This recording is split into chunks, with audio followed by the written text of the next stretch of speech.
What is the difference between the pain somebody feels when they lose someone due to death or due to divorce? One of you asked me this question recently, and honestly, it just kind of stopped me. It made me think because we're talking about one of the most painful experiences that we can go through in life. And let's face it, we don't want to be in either club. So I sat with it. I did a bunch of research. I'm pouring my own personal experiences into this, and I'm here to show you what I found. And the answer is it's more complicated than you think. Welcome or welcome back. If we haven't met, my name is Lisa. I'm a Canadian mom and grandma, a retired teacher and counselor. And this channel is all about starting over, whether we're starting over from divorce, retirement, empty nesting, did all of the above, all within about 8 months of each other. So this is what I like to talk about. And so today, to start with answering the question that a viewer asked, let's just start with widowhood. When we lose someone to death, this was against our will. Death took someone who wanted to stay. And depending upon the relationship within the marriage, if they were still together, hopefully they were still happy, not always the case. But they knew that when that person died, they were loved. That person didn't choose to leave. Cancer chose, a car accident chose to take them, violence took them, a surprise heart attack. But the person, they would have chosen to stay. Whereas with divorce, there was a choice involved. Either one person or both made the choice that this relationship was over. And so that introduces a feeling that people who lost loved ones due to death don't experience, and that would be rejection, feelings of not being good enough, the wound of being replaced, discarded, and the guilt of a broken family if you have children. So even in mutual situations where you decide together that you need to end this marriage, there's still that element of this relationship of being chosen to end instead of having that person ripped away from you by forces beyond your control. And what I found was that it's that difference, that choice versus circumstance, that really creates a different psychological landscape for grief. So what does the science say? Well, it says that there's some similarities between people who are widowed and people who are divorced. There's some interesting patterns there. So both groups show initial signs of depression and distress. The pain is real because both are losing their person, their partner, the future that they thought they were going to have with this person. But here's something interesting I found, that people who divorce actually take longer to recover. They report more loneliness and social isolation long term. They struggle more with complicated grief that doesn't follow the predictable patterns of grief. Widowed individuals, on the other hand, they experience obviously that acute grief, that sharp stabbing pain that takes your breath away, but they also adapt a little more predictably over time. Their grief follows a more typical trajectory that mental health professionals recognize and know how to help and support. And why is this? Well, it comes down to 3 factors: ambiguity, social support, and the psychological complexity of the loss itself. What do we mean by ambiguous loss? Well, this is something that makes divorced loss really torturous. The person you love is still alive. They're still out there. They're in your social circle, maybe. You share kids with them. You see them regularly. They're posting online about, oh, look at the vacation I'm having with my new partner. When someone loses a loved one to death, it's more permanent. A widow doesn't have to watch their loved one move on with somebody else or see them at school pickup times or birthday parties or grad. And don't get me wrong, that absence is absolute torture. It's a different kind of torture. And I guess that's what I'm getting at, is that it's different. The pain is valid in both sides. It's just different. Because when you divorce, but this person is still around and you keep seeing them in different ways, it almost like opens up that wound again and again and again. And there's all those what ifs, what if they decide to come back? What if they don't like their new partner anymore and want to come back to me? What if we can make this work for the kids? There's all these questions. But a widow knows that there's no what if, that death is permanent. It's final. That finality is devastating. Absolutely. It's just different. The second aspect is social support. So I want to explain this with a story. My father passed away in 2000 in a farming accident. It was harvest season. He was up on a silo. A wind gust came up, knocked him off balance, and he fell. He later that day died due to his injuries. Within hours, my community went into action. We had a ton of food at the house.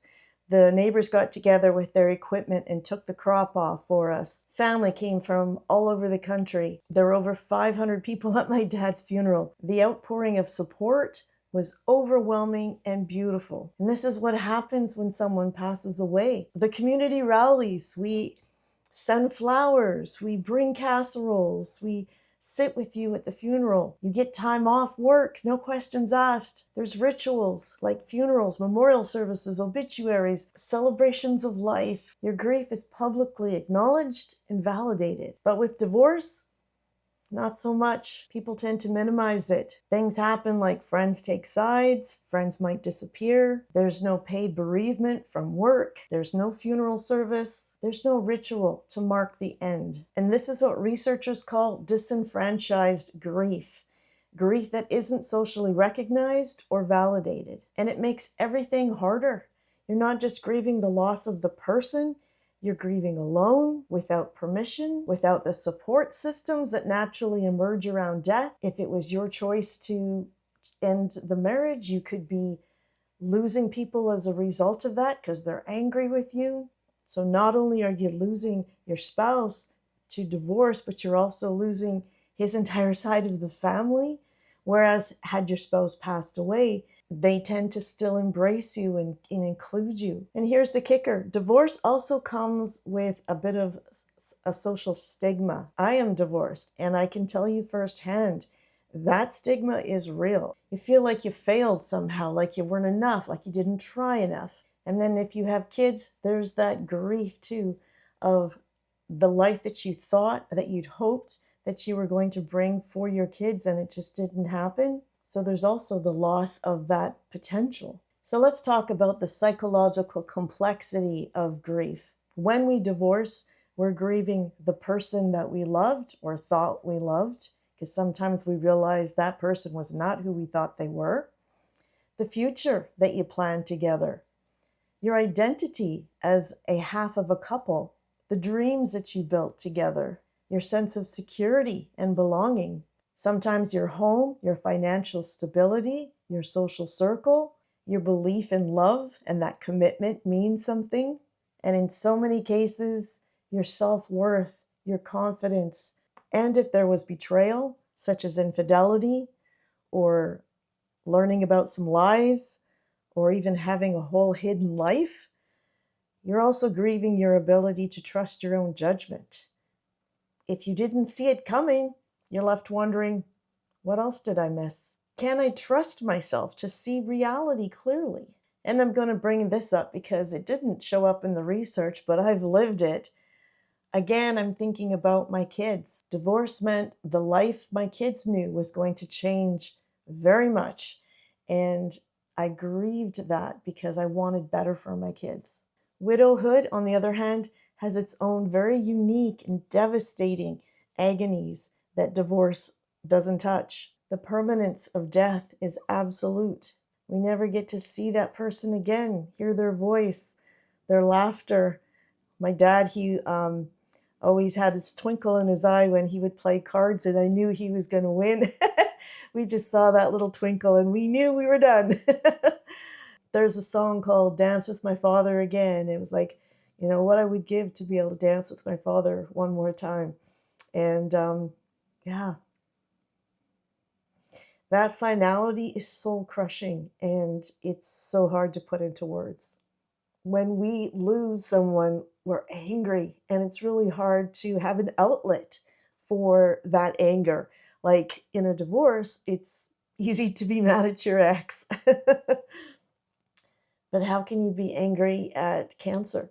How can I be angry at the wind that knocked my dad off the silo? How can I be angry at the silo? Am I going to go beat up the silo?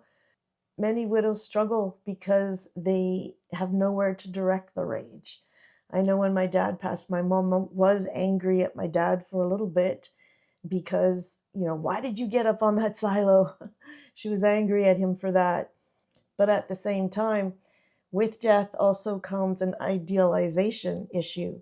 So we often put our deceased up on a pedestal.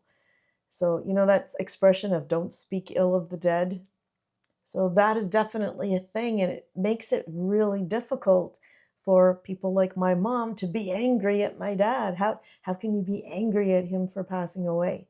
So it blocks off that ability to process those very complex feelings. And then, of course, if the marriage had problems, and most do, then it's like they aren't able to talk about it. It's like they're forbidden to acknowledge that there were issues and that we're only expected to remember the good, which can kind of trap you in this impossible emotional space. And I think one of the worst things is that physical absence, that bed being empty, that chair being empty. Every milestone, like a birthday, an anniversary, graduation, a wedding, Christmas, is marked by their absence. And I'll tell you what, that hole never goes away. It changes, but it never goes away. But when I talk about it being complicated, there's so many layers that are involved because two people can go through the exact same trauma and respond very differently. The event itself is really only part of the equation.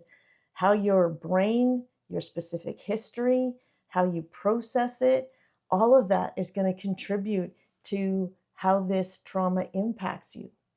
And to add another layer, even the same person can experience the same type of loss completely differently. I know this because I experienced divorce 2 different times in 2 very different ways. I am the common denominator, but the divorces were very different. So the father of my children, we were married for over 18 years. And by the time that we came to agree that we needed to divorce, we had gone through all the trauma and the drama and came to a point where we could walk away. We have been able to stay civil to each other. He's since remarried. I like his new wife very much. I even kid him that I like her more than him. And in fact, we've been able to do Christmas together. We've even texted each other on our anniversary to say happy anniversary, as a bit of a joke. We remember each other's birthdays and celebrate each other on Mother's Day and Father's Day. And we do this for the sake of our kids and because I want to be respectful to my children's father as they want to be respectful to his children's mother.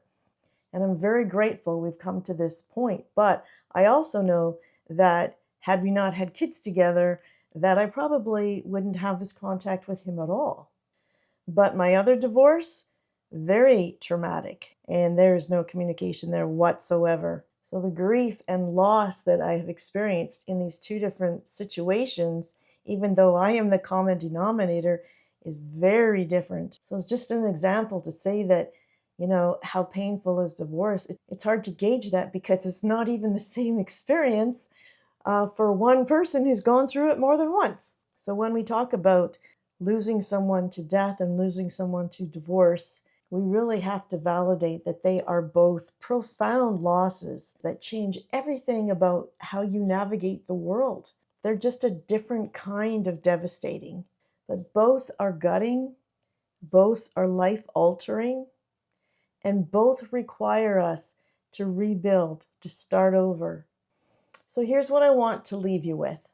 If you're grieving, whether it through be divorce or death or any profound loss, please hear this. Your pain is valid exactly as it is. You don't need to justify it, minimize it, or compare it to anyone else's. Your experience is your own. Give yourself permission to feel how you feel. Some days you'll be okay, and some days you'll fall apart, and both are fine. Healing isn't linear. I saw a picture of it one time and I totally agree. It's more like a corkscrew. It definitely doesn't follow a timeline that makes other people comfortable. This is your timeline. Loss is loss. And to throw another one into this, I lost my father suddenly, and I'm losing my mother little bit by little bit every single day. And both of them are incredibly painful. Our grief is very personal, and it should not be minimized or judged by anybody, because both widows and divorcees, they're survivors of loss. Both are rebuilding. Both deserve compassion, support, and the time and space to grieve in whatever way they need.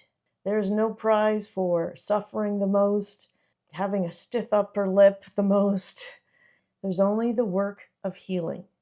One day at a time, 1 week at a time, 1 month at a time, 1 year at a time, with whatever support and resources that we can gather around us. So thanks for watching. If this resonated with you, or you're walking through either of these losses right now, please know you're not alone. Drop a comment below if you'd like to share your experience. And remember, your grief is yours, and it's valid exactly as it is. Take care of yourselves out there. Please consider giving the video a thumbs up and subscribe to the channel. And if you have another question that you would like me to research and create a video about, just let me know in the comments as well. I'll see you next time.